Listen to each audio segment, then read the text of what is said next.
அன்பான நேயர்களே, காலை வணக்கம்.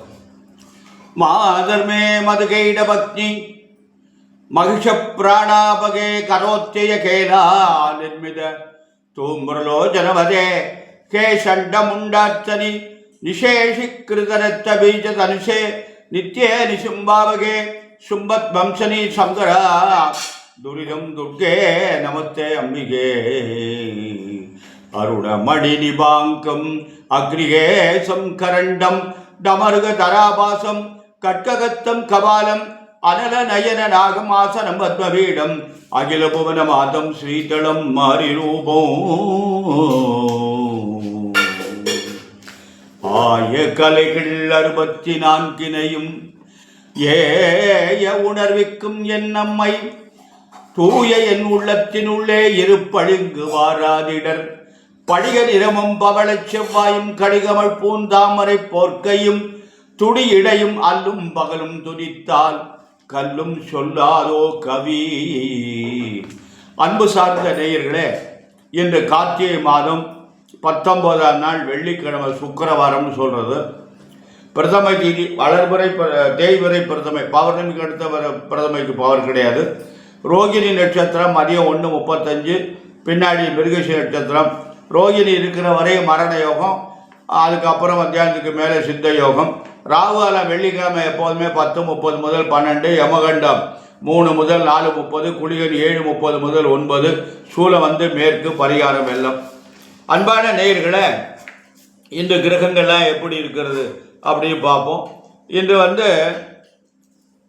செவ்வாய், சுக்கிரன், இவங்கெல்லாம் விருச்சிகத்தில் இருக்காங்க. சூரியன், இவங்க 3 பேரும் விருச்சிகத்தில் இருக்காங்க. அதில் ராசி அதிபதி அதிலே இருக்கார். அதில் சூரியன் அவர் வீட்டில், நட்பு வீட்டில் இருக்கார். சுக்கிரனும் பரவாயில்ல, அதிலே இருக்கார். சனி ராகு கும்பத்தில் இருக்காங்க. சந்திரன் ரிஷபத்தில் உச்சம் பெற்றிருக்கார். குரு கடகத்தில் உச்சம். கேது சிம்மத்தில் இருக்கார். புதன் துலாத்தில் இருக்கார். இது இன்று கிரகங்களுடைய அமைப்பு. அன்பான நேயர்களே, மேஷ ராசிக்கு இன்று நாள் எப்படி இருக்குது என்று பார்த்தா, மேஷ ராசி என்பவர்களுக்கு 4ஆம் அதிபதி சந்திரன் உச்சம் பெற்றது நன்மை. 4 குரு உச்சம் பெற்றிருக்கார்.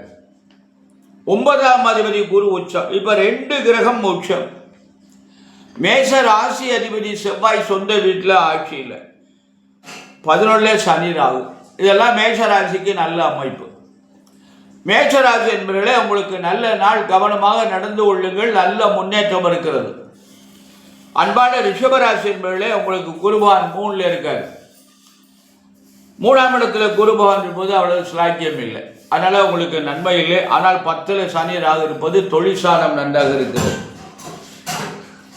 அன்பான ரிஷபராசி என்பவர்களே, கவனமாக நடந்து கொள்ளுங்கள். இந்த மார்கழி 6ஆம் தேதி வரை ஜாக்கிரதை நடந்து கொள்ளுங்கள். மிதுன ராசி என்பவர்களே, உங்களுக்கு குரு பகவான் உச்சம் பெற்றிருக்கார் 2ல். 2ஆம் அதிபதி சந்திரன் உச்சம். இது உங்களுக்கு மிதுன ராசி என்பவர்களுக்கு ஒரு நல்ல அமைப்பு. அன்பான உங்கள் ராசி அதிபதி புதன் 5ல் பாக்கியஸ்தானத்தில் இருக்கார். இதெல்லாம் நல்லது, நல்ல நாள், நல்ல காரியம். மார்கழி 6ஆம் தேதி வரையும் குரு பகவான் உங்களுக்கு 2ஆம் இடத்தில் இருப்பார். திருச்சி வக்கரம் பெற்று உங்கள் ராசிக்கே வந்துடுவார். கடகராசி என்பதில் உங்களுக்கு ஜென்ம குரு. இந்த ஜென்ம குரு என்ன பண்ணுவார்னா, பிரச்சனைகளை ஏதாவது கொண்டு வந்து கொடுப்பார். இந்த பிரச்சனைனா இடமாற்றங்களை கொடுப்பார். சொந்த வீட்டுக்கு போகலாம், வாடகை வீடு இருந்தால் சொந்த வீட்டுக்கு போகலாம், வேற வீடு மாறலாம், பதவி மாறலாம், ஊர் மாறலாம், இப்படியெல்லாம். வெளிநாட்டுக்கு போகலாம், வெளிநாட்டில் இருந்தால் இங்கே வரலாம். இப்படி இந்த இடமாற்றங்கள்லாம் இந்த மாதிரி கிடைக்கும். பார்த்து கவனமாக. அதுக்கு மேலே பிரச்சனையும் ஏற்படலாம். இதெல்லாம் பார்த்து ஜாகிரதையாக நடந்து கொள்ளுங்கள். அன்பான சிம்ம ராசி என்பவர்களே, உங்களுக்கு ராசியில் கேது இருக்கார். குழப்பமான ஒரு சூழ்நிலை உருவாகும். பார்த்து ஜாகிரதையாக நடந்து கொள்ளுங்கள். சிம்ம ராசி என்பவர்களுக்கு நேரம் நல்லல்ல. அதனால் உங்களுக்கு 7ல் சனி ராகு வேறு இருக்கார். மனைவி கணவனுடைய உடலிலே கவனம், ரொம்ப கவனம் தேவை. 4ஆம் அதிபதி மட்டும் 4ல் இருக்கார். அது ஒரு சிறப்பு. அதனால் உங்களுக்கு மேஷராசி என்பவர்களை ஜாக்கிரதை நடந்து கொள்ளுங்கள். கன்னி ராசி என்பவர்களே ரொம்ப கவனம் தேவை. கன்னிராசி நாதன் வந்து உங்களுக்கு 2ல் இருக்கார், 12ல் கேது இருக்குது. ஆனால் குரு வந்து 11ல் இருக்கார். இந்த குரு 11ஆம் இடத்துல இருப்பது ரொம்ப நன்மை. அவர் எவ்வளோ நாளைக்கு இருக்க போகிறாருன்னா மார்கழி 6 வரை இருக்க போகிறார். அதுக்கப்புறம் மாறிடுவார். இன்னும் 17 நாள் இருக்கார். அது வரையும் நன்மை. அன்பான துளாராசி என்பதில் உங்களுக்கு குருபான் 10ஆம் இடத்துல இருக்கார். 10ல் குரு பவசை குறைப்பான்னு சொல்லுவாங்க. அதனால் கெட்ட பேர் ஏற்படுற மாதிரி பண்ணுவார். மேலதிகாரிகிட்ட கவனமாக நடந்து கொள்ளுங்கள். வாடிக்கையாளர்கிட்ட ரொம்ப ஜாக்கிரதையாக நடந்து கொள்ளுங்கள். பணிவாக அன்பாக நடந்து கொள்ளுங்கள். வேற ஒன்றும் பயப்படாதீங்க. கெட்ட பேர் ஏற்படுற மாதிரி எந்த காரியத்தையும் செஞ்சிடாதீங்க. இன்னும் 17 நாள் தான் இருக்குது. அதுக்கப்புறம் குருபான் 9ஆம் இடத்துக்கு போயிடுறார். விருச்சிக ராசி என்பதில் உங்களுக்கு அருமையான நாள். குரு 9ஆம் இடத்துல இருக்கார். நல்லதெல்லாம் நடக்கும். நல்ல காரியம்லாம் நடக்கும். அன்பான தனுசு ராசி என்பதில் புதிய முயற்சிகள் எதுவும் பண்ணாதீங்க. இன்னும் ஒரு 17-18 நாளைக்கு எந்த காரியத்தையும் செய்யாதீங்க. அப்படியே அமைதியாக இருந்துருவோம். அதுக்கப்புறம் குரு உங்களுக்கு 7ஆம் இடத்துக்கு வந்துடுவார். நல்லது நடக்கும். அன்பான மகர ராசி என்பதில் உங்களுக்கு குருபான் 7ஆம் இடத்துல இருக்கார். நல்லது. இன்னும் 17-18 நாள் தான் இருப்பார். அதுக்கப்புறம் திருப்பி 8ஆம் இடத்துக்கு 6ஆம் இடத்துக்கு போயிடுவார். அது வரை கொஞ்சம் பார்த்து ஜாக்கிரதை. நல்ல விதமாக இருக்குது. கும்பராசி என்பதில் உங்களுக்கு 7 இருக்கிறது. மகர ராசி, கும்பராசி, மீனராசிக்கெல்லாம் 7னுடைய தாக்கம் இருக்கிறது. கும்பராசி என்பது குருபவான் 6ல் இருக்குது. ஆரோக்கியத்தில் ரொம்ப கவனமாக நடந்து கொள்ளுங்கள். ஆரோக்கியம் ரொம்ப அவசியம் தேவை. அன்பான மீனராசி என்பதில் உங்களுக்கு குருபவான் நல்ல இடத்துல இருக்கார். அருமையான இடத்துல இருக்கார். இன்னும் ஒரு 18 நாளைக்கு இருக்க போகிறார். உங்களுக்கு நல்ல பலன்லாம் தருவார். அன்பான மீனராசி என்பதில் நீங்கள் என்ன நினைக்கிறீங்களோ அதை பூரா சாதனை பண்ணிடலாம். ரொம்ப கஷ்டப்பட்டு அரிய சாதனைகள்லாம் பண்ணுவீங்க. அதுக்குடைய வாய்ப்புகள்லாம் மீனராசிக்கு இருக்குது. அன்பான நேயர்களை கஷ்டப்படாதான் நம்ம காரியத்தை அடைய முடியும். கஷ்டப்படாமல் எதையுமே பண்ண முடியாது. சில பேர் நான் ரொம்ப கஷ்டப்படுறேன் அப்படின்னா என்ன பண்ணுறது? கஷ்டப்பட்டு தான் ஆகணும். கஷ்டப்பட தான் நன்மையை அடையலாம் அப்படின்னு ஒரு அமைப்பு இருக்குது. அன்பான நேயர்களை நம்ம வந்து வாழ்க்கையில் நம்ம என்ன பண்ணிட்டு இருக்கோம்னு சொன்னால், ஏதோ நம்ம பண்ணுறோம் அப்படின்னு நல்லது பண்ணணும்னு செஞ்சுட்டு தெரியாத தவறாக பண்ணுறோம். அதனுடைய பலன் நமக்கு என்ன நாம் பண்ணாலும் அது வந்து பலன் கிடைக்காம போயிடுது. இந்த கோவிலில் தீபம் போடுறோமா இல்லையா, அந்த தீபம் போடுவதில் நமக்கு என்ன பலன் கிடைக்குதுன்னா கண்ட இடத்துல தீபம் ஏற்றப்படாது. அதுவும் வாசப்படியில் கால் மிதிக்கக்கூடிய இடத்துல தீபமே ஏற்றப்படாது. தீபம் ஏற்றுவது உயரமான இடத்துல தீபம் ஏற்றணும். இப்போ ஆலயங்கள் எல்லாம் இந்த எலும்புச்சம்பழ தீபம், தேங்காய் மூடிய தீபம், இப்படிலாம் இதுக்கு வந்து நமக்கு தவறான பலன் தான் கிடைக்குமே தவிர நல்ல பலன் கிடைக்கும். எலும்புச்சம்பழத்தில் தீபம் போடணும்னு சொல்லி ஆகமத்தில் எந்த இடத்துலையும் சொல்லலைன்னு அப்படியே அவங்க சொல்லியிருக்காங்க. அதே மாதிரி தேங்காய் மூடியில் விளக்கு போட சொல்லி ஆகமத்தில் எதுவும் கிடையாது. சாமி கிட்ட தான் விளக்கு போடணும். இது மக்கள் ஏற்றுக்க மாட்டாங்க. எவனாவது அறகுறையாக உள்ளவன் சொன்னதை கேட்டுக்கிட்டு 11 விளக்கு போடும். இன்னொன்னெல்லாம் சொல்கிறாங்க.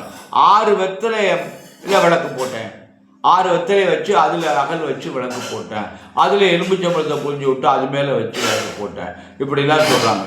வெத்தலையெல்லாம் விளக்கு போடுவதற்கு சாத்தியமே கிடையாது. அது வந்து தவறான பலன். அப்படிலாம் செய்யக்கூடாது. அதனால தான் நமக்கு நன்மை கிடைக்க மாட்டேங்குது. நம்ம கஷ்டப்படுறோம்னா அது காரணம் நம்ம செய்கின்ற காரியங்கள் வந்து விருத்தியாக மாட்டேங்குது. நாம் வந்து என்ன பண்ணணும்னு கேட்டிங்கன்னா, நமக்கு வந்து முறையான மருந்து சாப்பிட்டா தான் நோய் தீரும். கண்ட மருந்தை சாப்பிட்டா நோய் தீராது. முறையான வழிபாடு பண்ணிங்கன்னா நமக்கு இறைவன் அனுகிரகம் செய்வார். தவறான வழிபாடு பண்ணோம்னா அந்த தவறான பலன் தான் கிடைக்கும். அதனால் நான் இன்னும் எனக்கு தெரிஞ்ச என்னுடைய வயது அனுபவத்தில் சொல்கிறேன், எலும்புச்சம்பழத்தில் தீபம் போடுவதை நான் தவறுன்னு சொல்கிறேன்.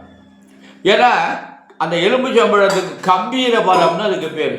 அதை சுவாமி பாதத்தில் வச்சுட்டு எடுத்து நம்மகிட்ட கொடுக்குற போது அதை வாங்கி கண்ணில் ஊற்றிக்கிறோம். ஏன்னா அவ்வளவு பவர் அந்த. ஆனால் அந்த எலும்புச்சம்பழத்தை சாறு எடுத்து இறைவனுக்கு அபிஷேகம் பண்ணலாம். ஆனால் அதில் தீபம் ஏற்றுவது என்பது அது எந்த இடத்துலையும் சொன்னப்பட்டதாக பெரியவங்க யாரும் எனக்கு சொல்லலை. எனக்கும் நான் பார்த்த வரையும் எனக்கு அந்த அனுபவம் இல்லை. ஆனால் ஒரு 20 ஆண்டுகளாக இந்த எலும்புச்சம்பழ மாலையை கொத்தி எல்லா சாமிக்கும் போடுறாங்க. அதுவும் ஏற்புடையதில்லை. இந்த எலும்புச்சம்பழத்தை வந்து துஷ்டமான தெய்வங்களுக்கு தான் மாலையை போடணுமே தவிர காளி, துர்க்கை இதுக்கு தான் எலும்புச்சம்பழ மாலை ஏற்றுக்கொள்ளப்படுகிறத தவிர மற்ற சாமிகளுக்கு இது ஏற்றுக்கொள்ளப்படவில்லை. அன்பான நேயர்களே, நாம் என்ன பண்ணிட்டு இருக்கோம் அப்படின்னா நிறைய தவறு செய்கிறோம். ஆலயத்துக்கு போகும்போது அங்கே கோயில் வாசல் வசவசன்னு பேசிக்கிட்டே இருக்கோம். ஆலயத்துக்கு போகும்போது பேசவே விடாது. இப்போ எந்த கோயிலுக்கு போனாலும் அந்த இறைவனுடைய நாமத்தை சிவாய நம சிவாய நம ஓம் நம சிவாய ஓம் நம சிவாய ஓம் நம சிவாய என்று சொல்லிக்கொண்டே வந்தால் நமக்கு புரியும். அது இந்த பெண்கள் இருக்காங்களே, அவங்க ஆலயத்துக்கு வந்தால் தேவையில்லாத பேச்செல்லாம் பெருமையாக அள்ளி பேசிக்கிட்டே இருக்காங்களே தவிர இறைவனுக்கு என்ன நடக்குது, என்ன பண்ணுறாங்க, இறைவனுடைய நாமத்தை எல்லோரும் சேர்ந்து சொல்லுவோம் அப்படிங்கிற சிந்தனை வரமாட்டேங்குது. அது எல்லா சமூகத்தை சேர்ந்த பெண்களும் அப்படி தான் பண்ணுறாங்க. கிராமத்தில் இருக்கவங்களும் அப்படி தான் பண்ணுறாங்க. இதெல்லாம் நமக்கு என்ன பண்ணுதுன்னா, ஆலயத்துக்கு போயிட்டா வேறு சிந்தனை இருக்கக்கூடாது. அந்த வேறு சிந்தனை இல்லாமல் இறைவனுடைய நாமத்தை சொல்லிக்கொண்டே இருப்பது தான் நமக்கு ஓம் சக்தி ஓம் சக்தி ஓம் சக்தி மகாசக்தி பராசக்தி என்று அம்மன் சந்தையில் சொல்லணும். முருகன் சந்தைக்கு போனால் வெற்றிவேல் முருகனுக்கு ஓம் சரவண பவா ஓம் சரவண பவா, இதை தவிர வேறு நாமம் சொல்லக்கூடாது. விநாயகர் போனால் அவருடைய நாமாவளியை சொல்லலாம், அவர்களுக்கு உந்த பாடல்களை பாடலாம். எப்படியெல்லாம் நிறைய இருக்குது. அது மாதிரி ஒவ்வொரு சன்னதிக்கும் நாம் போகின்ற பொழுது பெருமாள் கோயிலுக்கு போனால் ஓம் நமோ நாராயணா ஓம் நமோ நாராயணா சடாட்சரம் ஓம் நமோ நாராயணா உயர்ந்த மருந்து, இதெல்லாம் நம்ம சொல்லிட்டு வந்தோமே ஆனால் நமக்கு எல்லாவித கஷ்டங்களும் தீர்ந்து நமக்கு நல்லருள் கிடைக்கும். அன்பான நேயர்களே, ஏதோ எனக்கு தெரிஞ்சதை சொல்கிறேன், தெரியாது நிறைய இருக்குது. தெரிஞ்சதை ஏற்றுக்கொள்ளுங்கள். உங்களுக்கு நிறைய தெரியும், நான் தெரியாதுன்னு சொல்லலை, நிறைய ஆனால் தவறு பண்ணிட்டு இருக்காங்க.